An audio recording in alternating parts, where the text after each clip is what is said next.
Tag football. Tag football. Tag football. Ready? Let's go. Go. Get someone else's bib. Everyone around. Everyone around. Come on, let's get ready. Let's get you out of breath.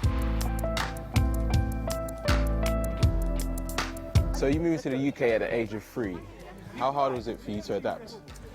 It was obviously difficult. I think mainly learning a new language and stuff like that, I think at school. But I think football made that easy. I actually went to primary school here, so yeah, and just playing football, I think, allows you to kind of communicate with people. Yeah, so you were obviously quite young when all of that happened. Did your parents ever tell you why that happened, and how did that make you feel? Obviously, like the Kosovan War, it was not a nice war. There was a lot of genocide. I know why it happened. I mean, it's happened in a lot of places. Yeah, it's not nice to hear about, but like I say, a lot of people are going through the same thing and have been through the same thing. I think we just need to talk about it and make it stop, you know, not allow it to go on any longer anywhere else. Has everyone got 2 bibs each? Moving here made you play football, and that was kind of the language that allowed you to communicate with people. When did you first fall in love with football?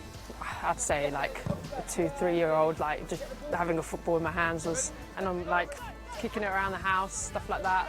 But I think ultimately playing on the streets, like on Cherry Orchard, on this estate, with kids like this is where I fell in love with it. I made so many friends and I learned a lot about like myself playing football, like especially being like a female footballer. On an estate like this, you kind of got to earn your spot on a football pitch, and that was fun. I think that's when I fell in love with it, in cages like this. Ooh, almost. How did playing in cages like this prepare you for trials, professional trials at clubs like Charlton? We had a session here which Pauline Cope, who was a goalkeeper at the time for Charlton, came down and she saw me and she was like, come and trial at Charlton. I was scared, obviously. I was like, wow, I didn't really think about getting into a team at that age. I had fun here. This was my football career. Yeah. I didn't think about it. And then when I went there, like playing 11 aside, I think it was completely different, like a massive pitch. I thought, wow, I've got so much more time here. Like here you don't get time, like someone's always on your case.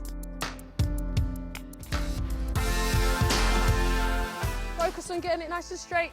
And what do you think can be done for the next generation of footballers that grew up in places like yourself and are playing on cages that might not be as exposed to, you know, trials with major clubs? What do you think could be done?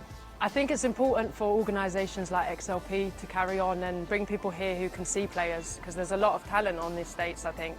So it's important for local teams as well, local clubs, to bring people out, run sessions and see if there's any girls that they can pick up and bring into trials. But it's so important to run these sessions so girls feel comfortable to come and train and practice.